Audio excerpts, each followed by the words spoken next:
앞에 섭니다. 전하는 자의 부족함은 가려주시고 오직 주님의 말씀만 전해지게 하옵소서. 감사드리옵고 예수님 이름으로 기도드립니다. 아멘. 주일 일부 예배 참석하신 모든 분들 주님의 이름으로 환영하고 축복합니다. 오늘은 선한 일을 위하여 라는 제목으로 하나님 말씀 같이 살펴보도록 하겠습니다. 최근에 그 넷플릭스라고 하는 곳에서 방영한 이 오징어 게임이라고 하는 이 드라마가요, 이제 큰 화제가 된 것 아니겠습니까? 어떤 이제 신문 기사를 제가 이렇게 보니까요, 이 넷플릭스가 이제 서비스를 하고 있는 세계 각국이요, 80개국이 넘는 것 같아요. 그 모든 나라에서 이 오징어 게임이라는 한국 드라마거든요. 이 오징어 게임이라는 드라마가 시청률 1위를 차지했다라는 겁니다. 그래서 제가 도대체 어떤 내용을 다루는 드라마길래 이렇게 사람들이 열광을 하나, 그래서 이제 봤더니 내용이 이제 대충 이렇더라고요. 사람들이 이제 어떤 게임에 참여를 하는 겁니다. 총 456명의 사람들이 이제 참여를 하는데요, 이제 이 게임에서 우승을 하면 참가자 한 사람당 1억씩 계산을 해서요, 총 456억을 이제 상금으로 얻게 되는 이제 이런 게임이더라는 겁니다. 안 놀라실 줄 알았습니다. 겨우 456억 받겠다고 그런 게임에 참석하나, 이렇게 이런 생각하시겠지만, 그런데 이제 그 드라마를 이렇게 보니까 그 게임에 이제 초대된 사람들이요, 제가 이제 그 사람들의 그 면면을 이렇게 보니까 그럴 수밖에 없는 사람들이더라라는 거예요. 무슨 말이냐 하니까, 이제 그 게임에 참가하게 된 이 456명의 사람들이 모두가 다 이제 이 인생의 어떤 그 큰 실패를 경험해서요, 갚을 수 없는 이제 그런 빚을 떠안고 살아가는 사람들이요. 이제 이 인생의 유일한 희망이 이제 저 그 456억이 이렇게 천장에 딱 매달려 있거든요. 그거를 바라보면서 저게 나의 유일한 희망인 거예요. 저걸 가질 수 있으면, 그러면 이제 내 남은 인생이 조금 더 그래도 인간답게 좀 이렇게 인생을 살아볼 수 있는 거고, 안 그러면 이제 희망이 없는 그런 것 아니겠습니까?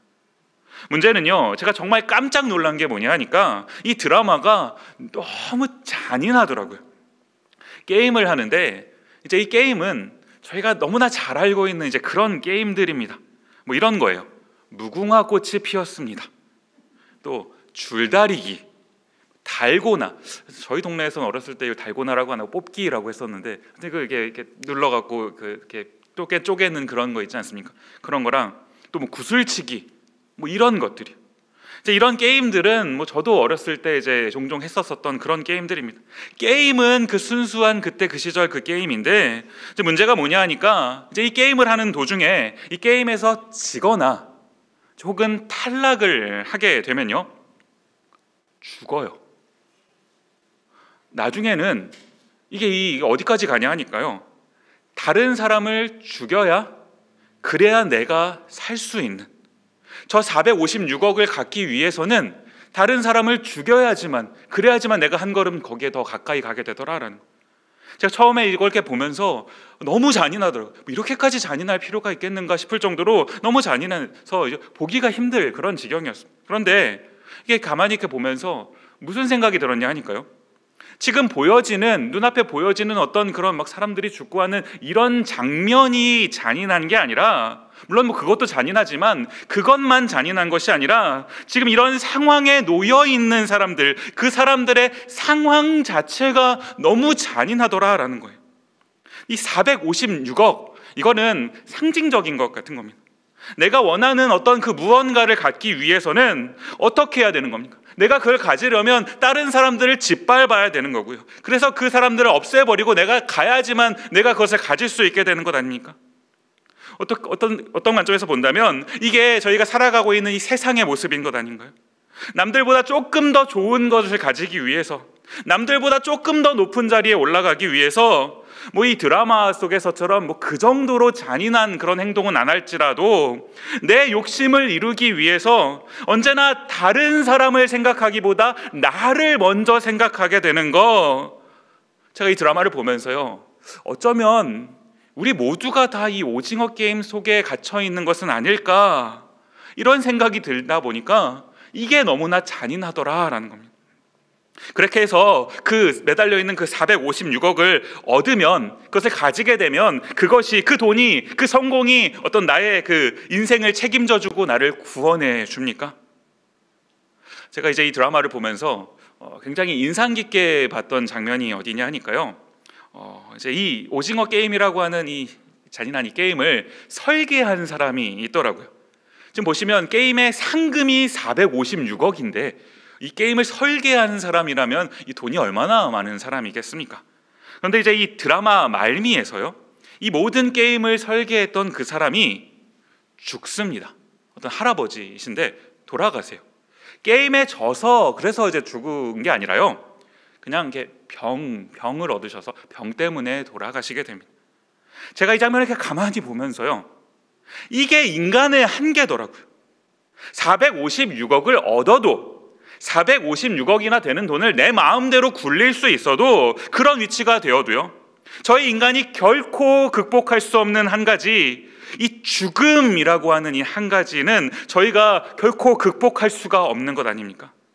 그런데 그런 한계를 깨닫지 못하고 마치 저 456억, 이 어떤 상징적인 거라고 말씀을 드렸는데요, 내가 원하는 어떤 그것을 얻으면, 그러면 그것이 마치 모든 문제를 다 해결해 줄 것처럼 그렇게 하고 살아가는 거예요. 오늘은 이런 관점에서 저희가 함께 말씀을 좀 살펴보았으면 좋겠는 겁니다.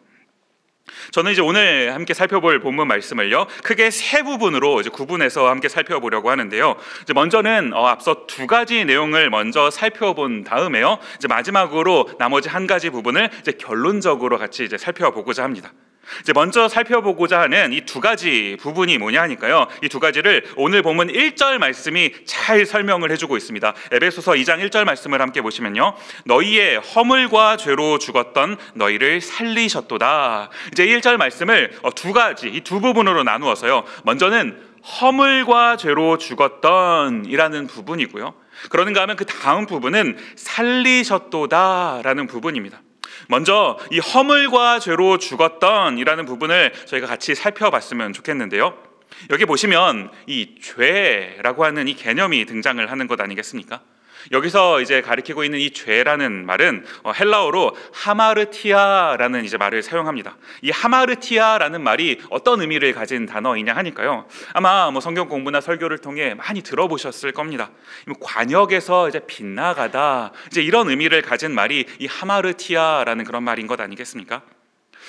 제가 한 가지 질문을 드려볼게요. 관역에서 빗나갔기 때문에 죄인이 된 걸까요? 아니면 죄인이기 때문에 관역에서 빗나갈 수밖에 없는 것일까요? 질문을 조금만 바꾸면요, 저희가 죄를 지어서 죄인이 된 겁니까? 아니면 죄인이기 때문에 죄를 지을 수밖에 없는 건가요? 이에 대한 대답으로 바울이 굉장히 중요한 개념 한 가지를 저희에게 소개를 해주는 거거든요. 오늘 보면 3절 말씀을 보시면요, 전에는 우리도 다 그 가운데서 우리 육체의 욕심을 따라 지내며 육체와 마음에 원하는 것을 하여 다른 이들과 같이 본질상 진노의 자녀이었더니, 맨 마지막에 보시면 본질상 진노의 자녀이었더니 무슨 말입니까? 이 진노의 자녀라는 말은요, 하나님의 어떤 그 심판 아래에 있어야 되는 그런 상태를 말하는 거거든요. 죄에 대한 하나님의 심판이 무엇입니까? 로마서 말씀이 이것을 이제 한마디로 정의해주고 있는 것 아닌가요? 로마서 6장 23절 말씀 보시면요, 앞부분에 죄의 싹은 사망이요, 죄에 대한 하나님의 심판은 사망이라는 겁니다. 죽음이요. 실제로 하나님께서 처음 인간을 지으셨을 때 그 지으신 인간한테 말씀하셨을 때도 그러했던 것 아닙니까? 창세기 2장 17절 말씀 보시면요, 선악을 알게 하는 나무의 실과는 먹지 말라. 너가 먹는 날에는, 그 다음 보시면 정령 죽으리라. 선악을 알게 하는 나무의 실과는 먹지 말라. 하나님의 명령이거든요. 하나님의 말씀을, 이 명령을 어기는 거, 그게 죄인 것 아닙니까? 하나님께서 이 죄에 대한 값을 뭐라고 말씀하시는 건가요? 정령 죽으리라. 인간이 하나님의 이 말씀을 어긴 이후로는요, 이 정령 죽으리라, 이 죽음이라는 그 한계를 벗어날 수 없게 된 것 아닌가요? 본질상 진노의 자녀라는 말이 무슨 말이냐 하니까요, 저희가 살아가면서 조금 어떤 나쁜 짓을 좀 하면 그러면 그것 때문에 죄인이 되는 게 아니라, 물론 그 나쁜 짓을 하는 행위 자체는 당연히 죄이지만요, 그것 때문에 저희가 죄인이 된 것이 아니라 원래부터 저희는 본질상 이 죄로 인한 그 형벌을 가진 채 태어났다라는 것. 죄의 싹시 사망이라고 했는데 누구도 이 사망, 죽음으로부터 벗어날 수 없는, 이 죽음의 한계를 벗어날 수 없는, 극복할 수 없는 그런 사람인 것 아닙니까? 그런 상태로 태어나게 된 거, 이것이 본질상 진노의 자녀라는 말이 가지는 의미더라라는 거예요. 저희가 본질상 이런 존재라고 한다면 저희의 모습, 저희의 삶의 모습이 어떠한 거겠습니까? 철학자 사르트르라는 분이요, 이제 인간을 이제 설명을 하시면서 BCD라고 하는 이 그 알파벳을 가지고 이제 설명을 하시더라고요. 이제 이 BCD가 뭐냐 하니까, 제가 이제 언젠가 그 LA 지역에 한번 이렇게 방문을 한 적이 있는데, 거기 갔더니 막 이렇게 BCD가 막 이렇게 있는 거예요. 그래서 이 BCD가 여기 뭔가 봤더니 북창동 순두부찌개 집을 이렇게 BCD라고 영어로 표기를 했더라고요.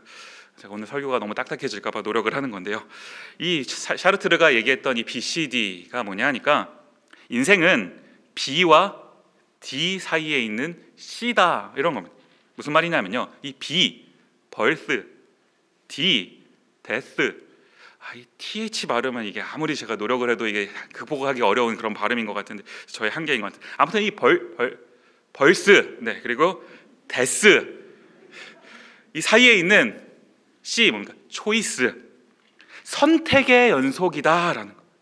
정말 맞는 말인 것 아닙니까? 인간은요, 태어나 보니까 나는 순간부터 선택이에요. 어떤 기저귀를 사야 되나, 무슨 이유식을 먹일까, 뭘 먹일까, 선택의 연속이더라고요. 어떤 거는 굉장히 사소한 그런 선택도 있고요, 그러는가 하면 어떤 문제는 굉장히 큰 그런 문제도 있습니다. 그런데 저희가 그런 어떤 인생의 선택의 문제에 있어서 늘 바른 선택을 하고 있습니까? 아니, 조금 더 근원적으로 질문을 해보면 저희가 바른 선택을 할 수는 있을까요? 이렇게 말했던, 인생은 B와 C, D 사이의 C다라고 얘기했던 이 샤르트르조차도요, 뭐라고 얘기를 했냐 하니까, 인간은 자유라는 형벌에 갇혀 있다, 이렇게 얘기하더라고요. 저희는요, 무언가를 선택할 수 있는 그 자유가 나한테 있으면 그러면 그게 나를 정말 자유롭게 할 것처럼 착각하고 삽니다. 그런데 그 자유라고 생각했던 그것이 오히려 나를 가둬버리는 이런 형벌이 되기도 한다라는 것 아닌가요? 오늘 본문을 보니까, 오늘 본문에서 바울도 비슷한 맥락으로 얘기를 하고 있더라라는 겁니다. 본질상 진노의 자녀들이 가지는 특징이 무엇입니까? 오늘 본문 에베소서 2장 2절과 3절 말씀 보시면요, 그때 너희가 그 가운데서 행하여 이 세상 풍속을 좇고 공중의 권세 잡은 자를 따랐으니 곧 지금 불순종의 아들들 가운데 역사하는 영이라. 전에는 우리도 다 그 가운데서 우리 육체의 욕심을 따라 지내며 육체와 마음에 원하는 것을 하여 다른 이들과 같이 본질상 진노의 자녀이었더니. 지금 여기 보시면 이 본질상 진노의 자녀들이 가지고 있는 특징을 세 가지로 이제 이야기하고 있는 것 아닙니까? 먼저는 이 세상의 풍속을 쫓고, 이 세상의 풍속이 무엇입니까? 이 성경에서 말하고 있는 이 세상이라고 하는 개념은요, 하나님을 믿지 않는, 하나님을 따르지 않는 이제 그런 삶을 지칭하는, 이제 이럴 때 세상이라는 표현을 사용하는 거거든요. 그 세상 풍속을 쫓게 된다라는 거. 이제 성경을 저희가 이렇게 보시면 여러 가지 예들을 찾을 수 있겠지만요, 대표적으로 창세기 6장 2절 말씀 한번 보시면요, 하나님의 아들들이 사람의 딸들의 아름다움을 보고 자기들의 좋아하는 모든 자로 아내를 삼는지라. 그래서 이 구절을 또 어떤 분들은 천사와 인간이 이제 결혼을 해서 그래서 이제 네피림이라고 하는 이런 존재가 태어났다, 이렇게 말씀하고 계시는 이제 그런 학자들 그런 분들도 계시는데요, 저는 그 바른 해석이라고 생각하지 않습니다. 한 가지 질문을 이렇게 드려보면요, 인간은 원죄를 가지고 태어났습니다. 근데 하나님의 아들들, 여기서 지칭한 하나님의 아들들을 어떤 천사로 저희가 해석을 한다면, 그 천사들은 원죄가 없거든요. 하나님의 아들들 천사인데 어떻게 원죄가 있겠습니까? 그 둘 사이에서 태어난 인간은 이게 인간입니까? 뭡니까? 원죄가 있는 존재로 저희가 볼 수가 있는 건가요? 이 구절은요, 그래서 이렇게 보면 안 되는 것이고, 하나님의 아들들이 누구를 의미하냐 하니까 하나님의 사람들을 뜻하는 거예요. 마치 저와 여러분 같이요. 그런데 이런 하나님의 사람들이 사람의 딸들, 상징적인 어떤 표현인 거거든요. 세상의 방식대로 살아가고 있는 그 사람의 딸들의 무엇을 보았습니까? 아름다움을 보고, 그 세상의 어떤 가치관, 세상의 가치관에 따라 살아가는 그 모습에 매력을 느끼는 거예요. 하나님의 방식보다 세상의 어떤 그 삶의 모습에 더 막 끌리게 되는 것 아닙니까?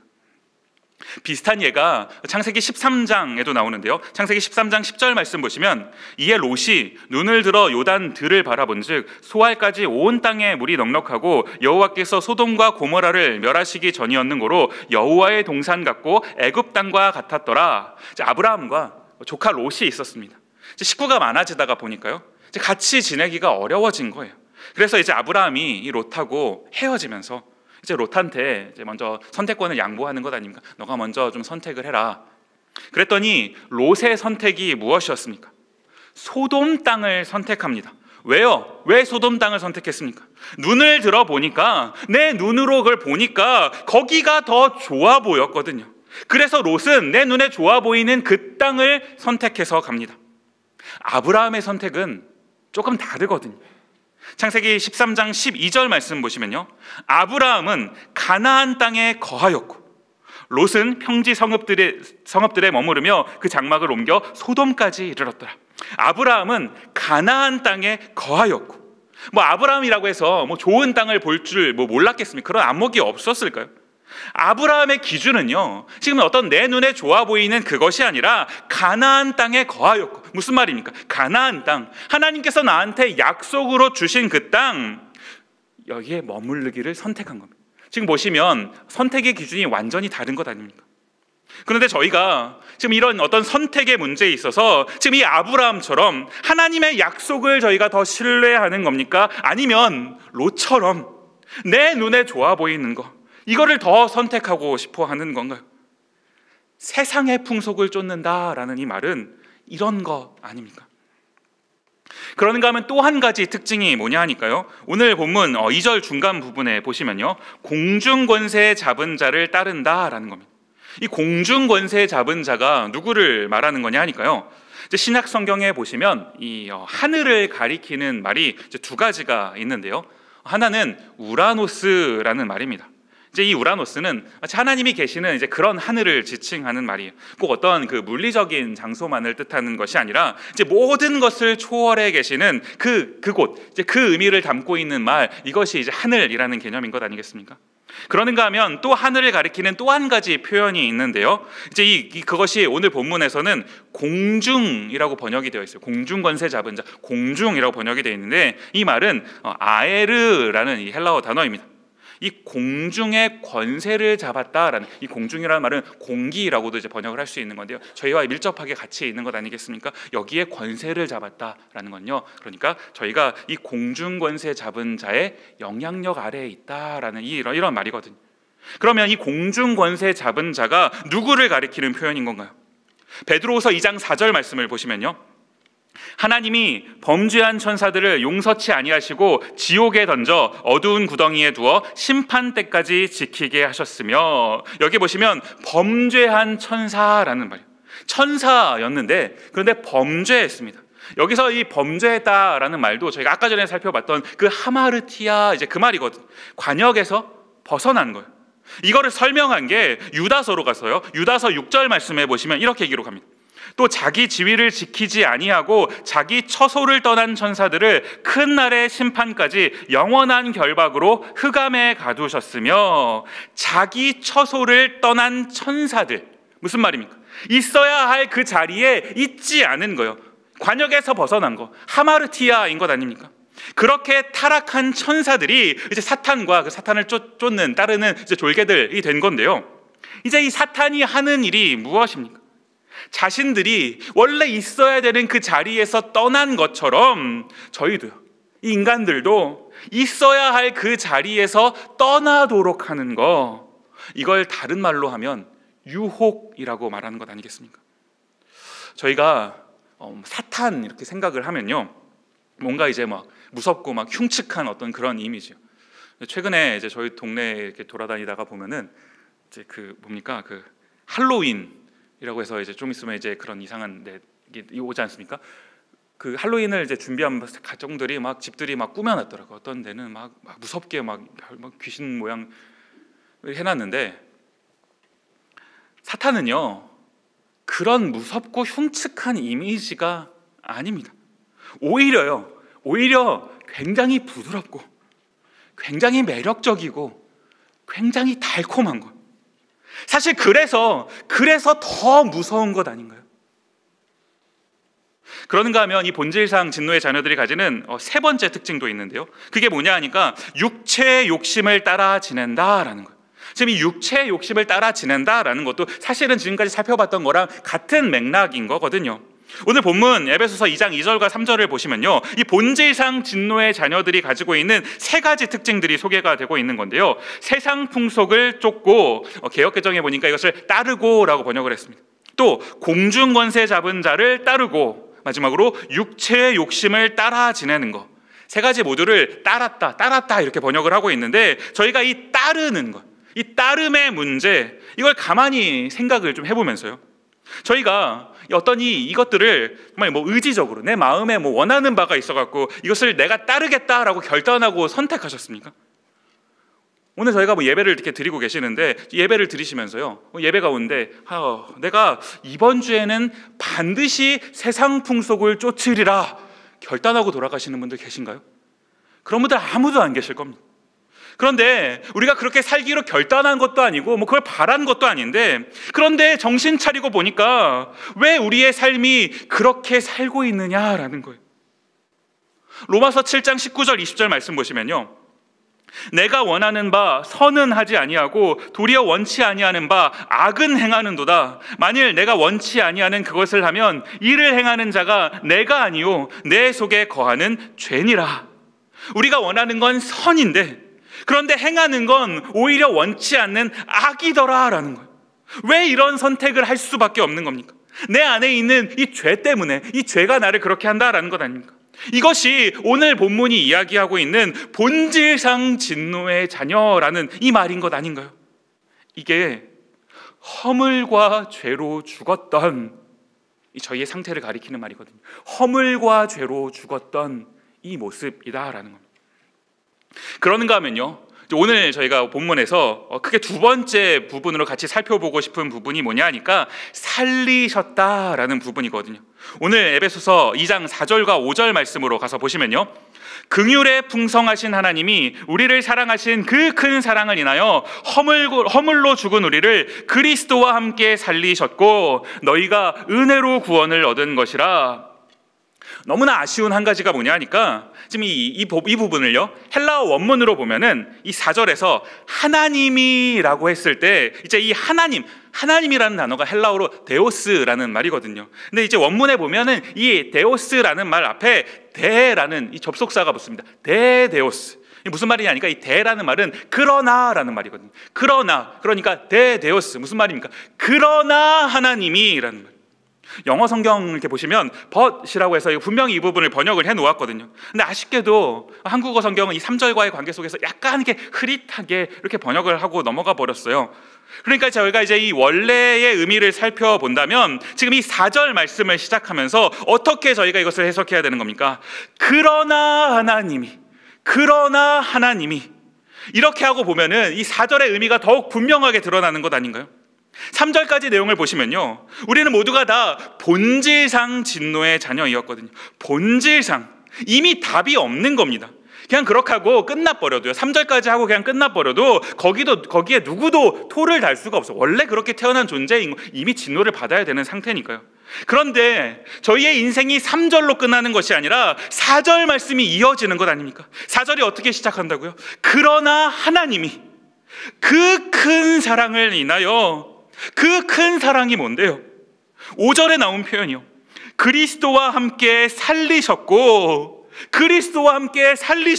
그리스도가 죽으셨나요? 네, 죽으셨잖아요. 허물과 죄로 우리가 죽어야 되는데 그리스도께서 우리를 대신하여 죽으신 거, 저희가 지난 1장을 살펴볼 때 속량이라는 이제 개념을 같이 살펴보면서 이 부분을 같이 다루었던 것 아닙니까?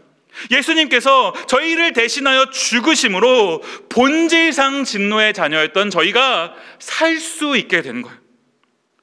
5절 마지막 부분에 보시면요, 괄호로 이렇게 되어 있는 부분이에요. 너희가 은혜로 구원을 얻은 것이라. 바울이 지금 이 부분을 이제 기록하면서 일종의 보충 설명을 이렇게 해놓은 거거든요. 은혜로 구원을 받았다라는 말이 무슨 말입니까? 믿는 게 먼저인가요? 아니면 믿게 해주신 은혜가 먼저인 겁니까? 다시요. 믿는 게 먼저인가요? 믿게 해주신 은혜가 먼저인가요? 사실은 이 둘이 학자들은 이것을 막 자꾸 구분을 합니다만은 이 분리되는 게 아니라고 저는 생각을 하거든요. 믿어야 구원을 얻습니다. 그런데 이 믿는 것도요, 하나님께서 믿게 해주실 때, 전능하신 하나님께서 믿게 해주실 때 저희가 믿을 수 있게 되는 것 아닙니까?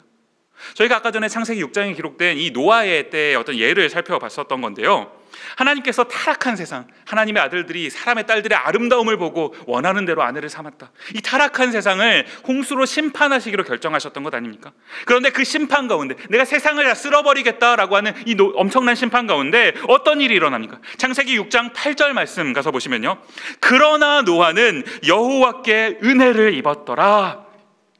이 8절이 없어도요, 그냥 7절까지만 하시고 그냥 완전히 싹 쓸어버리셨어도 누구도 이의를 제기할 수가 없습니다. 그게 인간의 상태였던 거거든요. 그런데 하나님께서 굳이 8절 말씀을 주시면서 이어가시는 거거든요. 그러나 노아는 왜 그렇습니까? 뭐 다른 게 아니라요, 여호와께 은혜를 입었더라. 하나님께서 이 노아에게 은혜를 주시기로 결정하신 것, 작정하신 것 아닙니까? 그렇게 은혜를 주시기로 하셨기 때문에. 이걸 오늘 본문으로 말씀으로 가지고 와서 보면은 바울이 뭐라고 설명을 합니까? 에베소서 2장 8절과 9절 말씀이요. 너희가 그 은혜를 인하여 믿음으로 말미암아 구원을 얻었나니 이것이 너희에게서 난 것이 아니요 하나님의 선물이라. 행위에서 난 것이 아니니 이는 누구든지 자랑치 못하게 함이니라. 구원이라고 하는 이 놀라운, 이 원대한 역사가 어떻게 이루어지는지를 설명하고 있는 것 아닌가요? 구원은 처음부터 끝까지 하나님께서 하신 일이더라라는 거. 하나님께서 하신 그 일을 우리가 그저 그냥 선물로 받는 거예요. 저희는 이 구원의 역사에 있어서 아무것도 할 수 있는 일이 없습니다. 왜요? 저희는 본질상 진노의 자녀인 거니까요. 조금이라도, 아주 조금이라도 선한 구석이 저희한테 있다면 이것이 저희가 뭐 본질상 진노의 자녀라고 할 수 있는 겁니까? 아무것도 없으니까, 선한 구석이 아무것도 없으니까 본질상 진노의 자녀인 것 아닌가요? 오늘 본문의 이 구도를 이해하시겠죠? 3절까지는요 저희의 원래 모습이 어떠했는지를 설명하고 있습니다. 한마디로 하면 본질상 진노의 자녀예요. 그런데 하나님께서 이런 저희를 그냥 내버려 두지 않으시고요, 4절에서 어떤 은혜를 주시는 겁니까? 그러나 하나님이, 사실 이게 은혜인 것 아닙니까? 왜 하나님이 사실 하나님이 우리 삶에 개입해 주실 이유가 전혀 없는 거거든요. 그런데 그러나 하나님께서 이 4절의 이 놀라운 은혜를 실현하시기 위해서 엄청난 값을 지불하신 것 아닌가요? 그런데 하나님께서 그 놀라운, 그 엄청난 값을 다 지불하시고는 그 혜택은, 그 마지막에 그 혜택은 하나님의 선물이라. 오늘 저희에게 이걸 선물로 주신 것 아닙니까? 도저히 받을 수가 없는 그런 선물인데, 그런데 이미 그 선물이 저희한테 주어져 있어요. 거부할 수도 없이 이미 주어져 있는 것 아닙니까? 이제 오늘 본문에서 살펴보고 싶은 마지막 세 번째 파트입니다. 오늘 본문의 결론과도 같은데요, 에베소서 2장 10절 말씀이요. 우리는 그의 만드신 바라 그리스도 예수 안에서 선한 일을 위하여 지으심을 받은 자니 이 일은 하나님이 전에 예비하사 우리로 그 가운데서 행하게 하려 하심이니라. 우리는 그의 만드신 바라. 여기에서 이 만드신 바라, 유명한 단어 한번 들어보셨을 거예요. 포이에마라는 단어가 이제 여기에서 나옵니다. 이 작품이라고도 번역할 수 있는 것, 영어 그 포임이라고 하는, 맞나요? 이 시라고 번역되는 그 단어가 여기서 나왔거든요. 작품이라고 번역할 수 있는 그 단어가 포이에마, 이런 단어예요. 이 작품이라는 말은요, 상품이라는 말과는 다른 것 아니에요. 어떻게 다릅니까?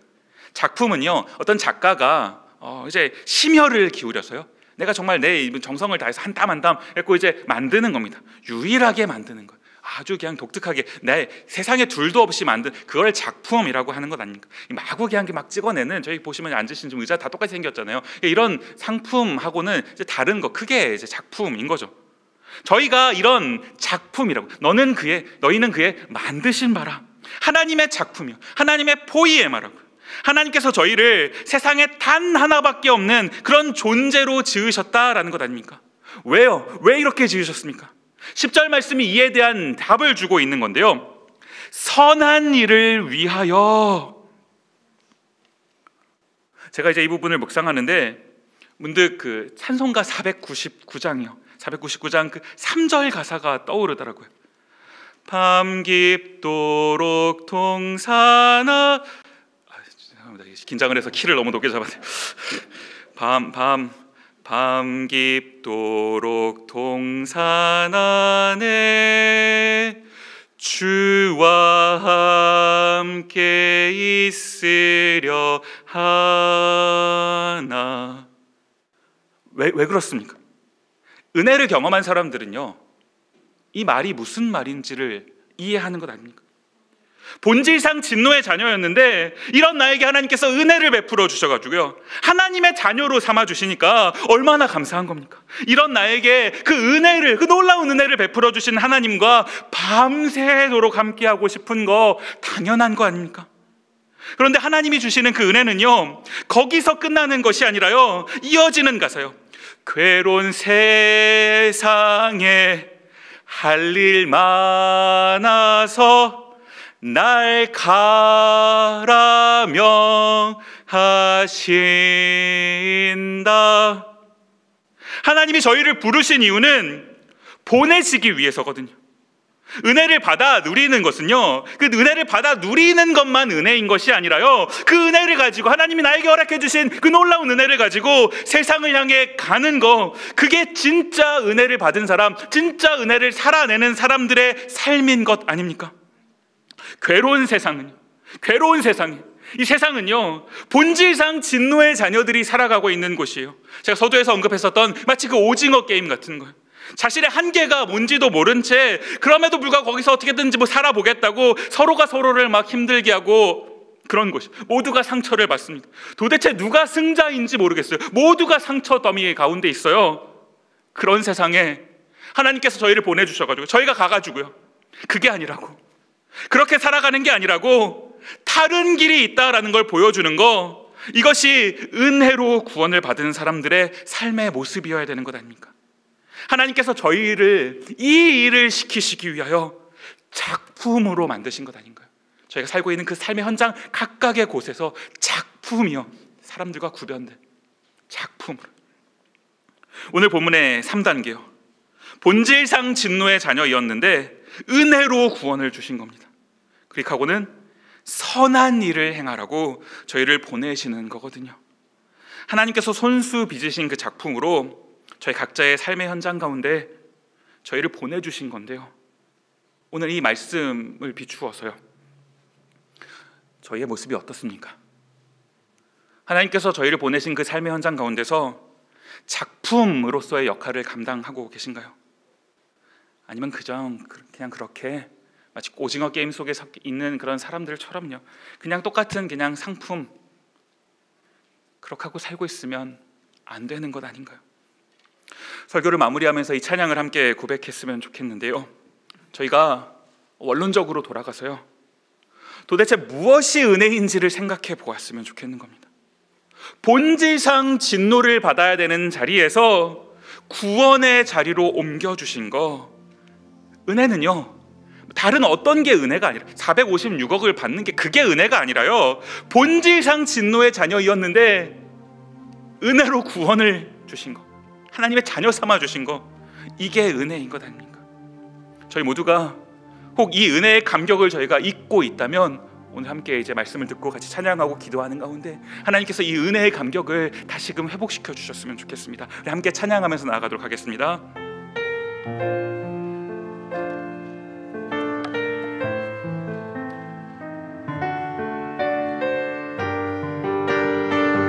함께 고백하며 찬양합니다. 나 같은 죄인 살리신,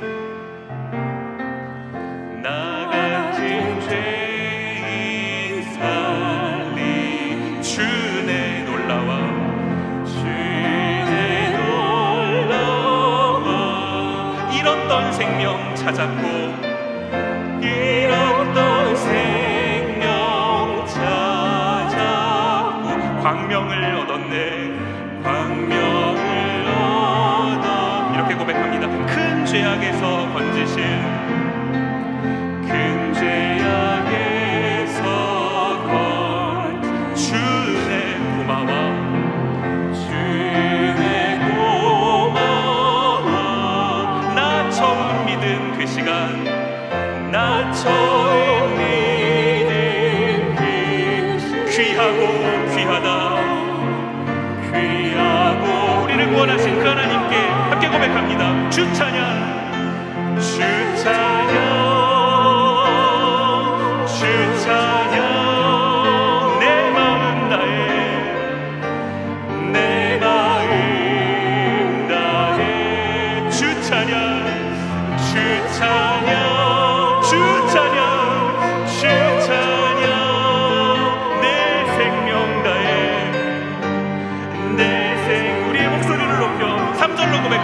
이제껏 내가 산 것도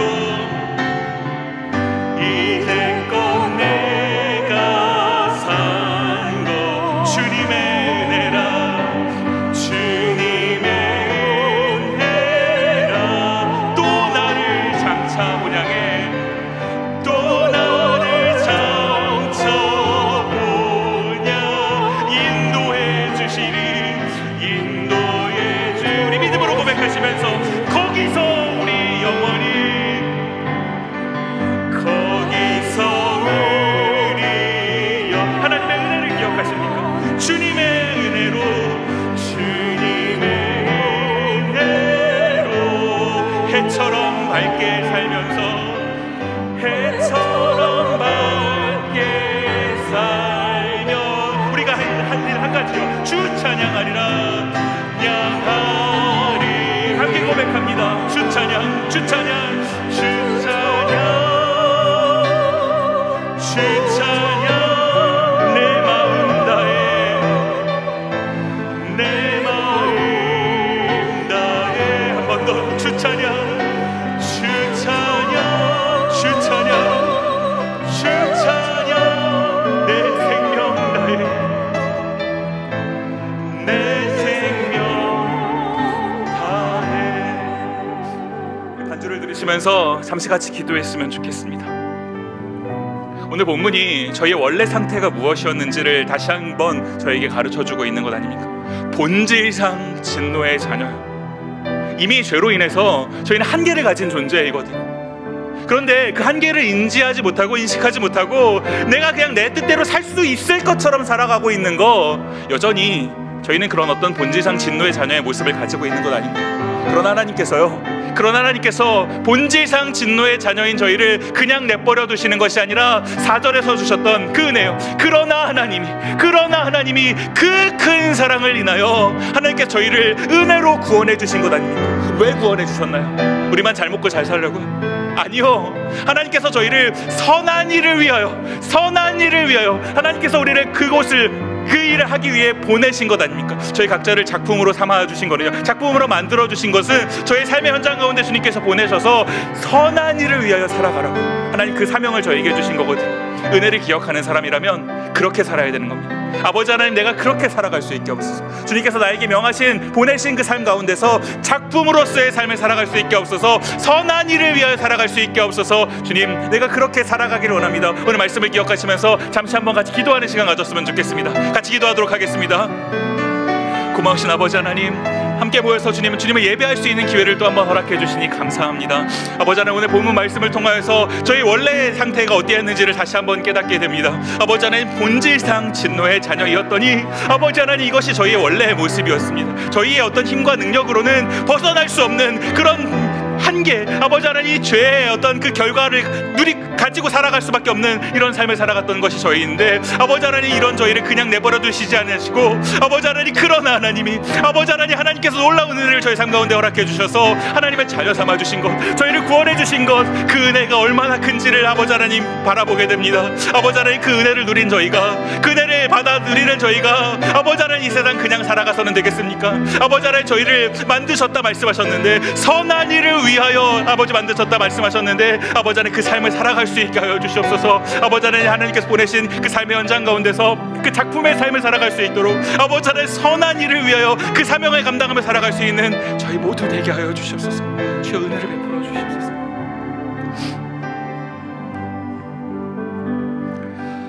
고마우신 아버지 하나님 감사합니다. 오늘도 함께 모여서 주님을 예배할 수 있는 이 기회를 주심에 감사합니다. 아버지 하나님, 오늘 에베소서 2장 말씀을 통하여서 원래 우리 인간의 상태가 어떠했는지를 다시 한번 생각해 보게 됩니다.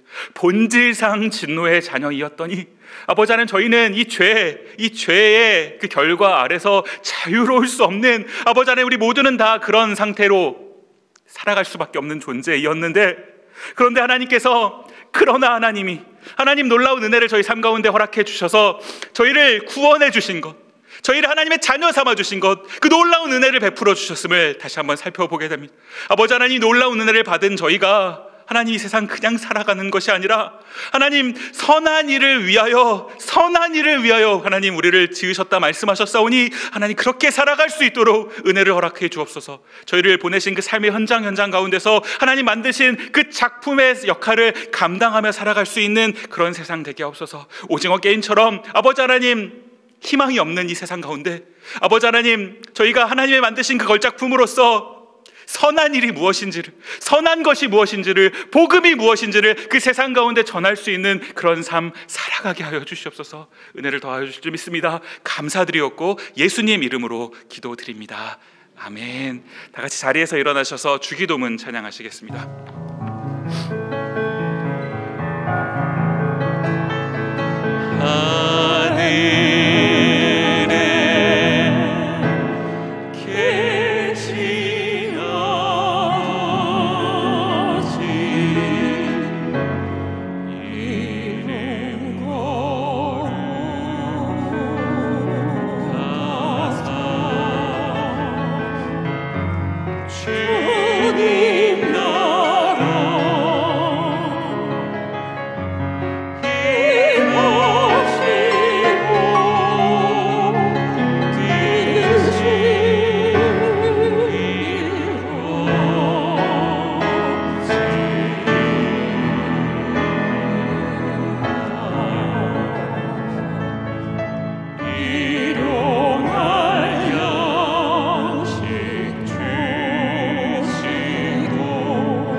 우리 주 예수 그리스도의 은혜와 하나님 아버지의 다함없는 사랑과 성령님의 위로와 교통하심이 주신 말씀 마음에 간직하고 그 말씀대로 살아가기로 다짐하고 돌아가는 모든 주의 백성들에게 지금 그리고 영원히 함께 하시기를 간절히 축원하옵나이다. 아멘.